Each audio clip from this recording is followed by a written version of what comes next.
क्या 5000 साल से ज्यादा पुराना कोई योद्धा आज भी इस धरती पर भटक रहा है? मध्य प्रदेश के असीरगढ़ जिले से जुड़ी एक रहस्यमयी मान्यता सदियों से लोगों को रोमांचित करती है। कहा जाता है कि सूर्योदय से पहले असीरगढ़ के प्राचीन शिव मंदिर में कोई अज्ञात व्यक्ति पूजा करता है, फूल और चंदन चढ़ाता है और फिर बिना किसी निशान के गायब हो जाता है। कौन है वो?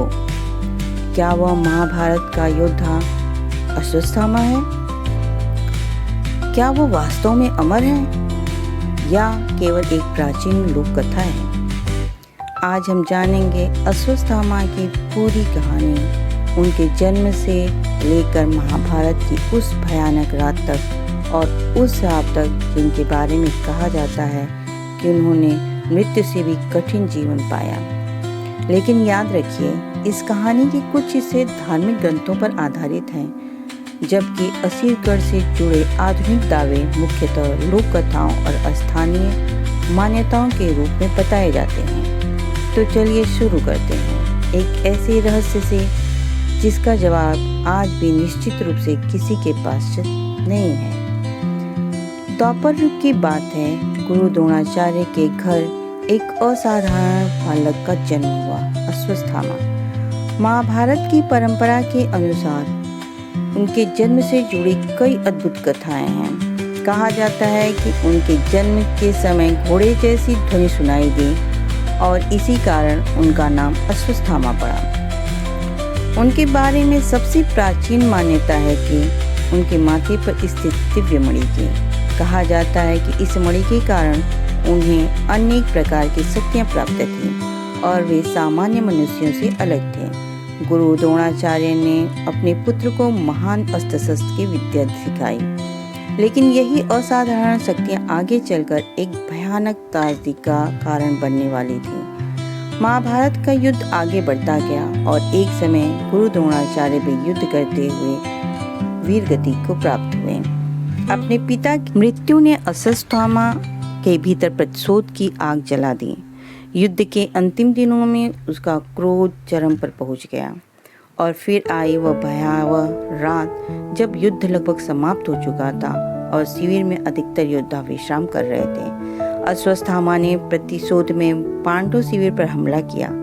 महाभारत की कथा के अनुसार उन्होंने द्रौपदी के 5 पुत्रों का वध कर दिया। सुबह सुबह जब यह समाचार पांडवों तक पहुंचा तो अर्जुन ने अश्वत्थामा का पीछा किया, लेकिन अश्वत्थामा के पास अभी भी एक और भयानक विकल्प था, ब्रह्मास्त्र। अश्वत्थामा ने ब्रह्मास्त्र का प्रयोग किया।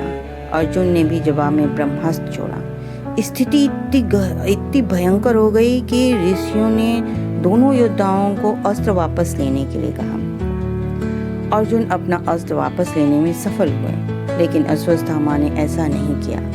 कथा के अनुसार उन्होंने उस अस्त्र को उत्तरा के गर्भ की ओर मोड़ दिया। यही कहानी में सबसे भयानक मोड़ लिया। भगवान श्री कृष्ण ने अजन्मे परीक्षित की रक्षा की और अश्वत्थामा को उसके कर्मों के लिए श्राप दिया। कथा के अनुसार उससे उसकी दिव्य मणि छीन ली गई और उसे लंबे समय तक पृथ्वी पर भटकने का श्राप मिला। यही वह क्षण था जिससे अश्वत्थामा को महाभारत के सबसे रहस्यमय पात्रों में से एक बना दिया। अब सवाल आता है, क्या अश्वत्थामा आज भी जीवित है? असीरगढ़ किले से जुड़ी लोक कथाएं इस रहस्य को और गहरा बना देती हैं। स्थानीय मान्यताओं में कहा जाता है कि प्राचीन शिव मंदिर में सुबह पहले किसी अज्ञात व्यक्ति द्वारा पूजा किए जाने की बात सामने आती रही है।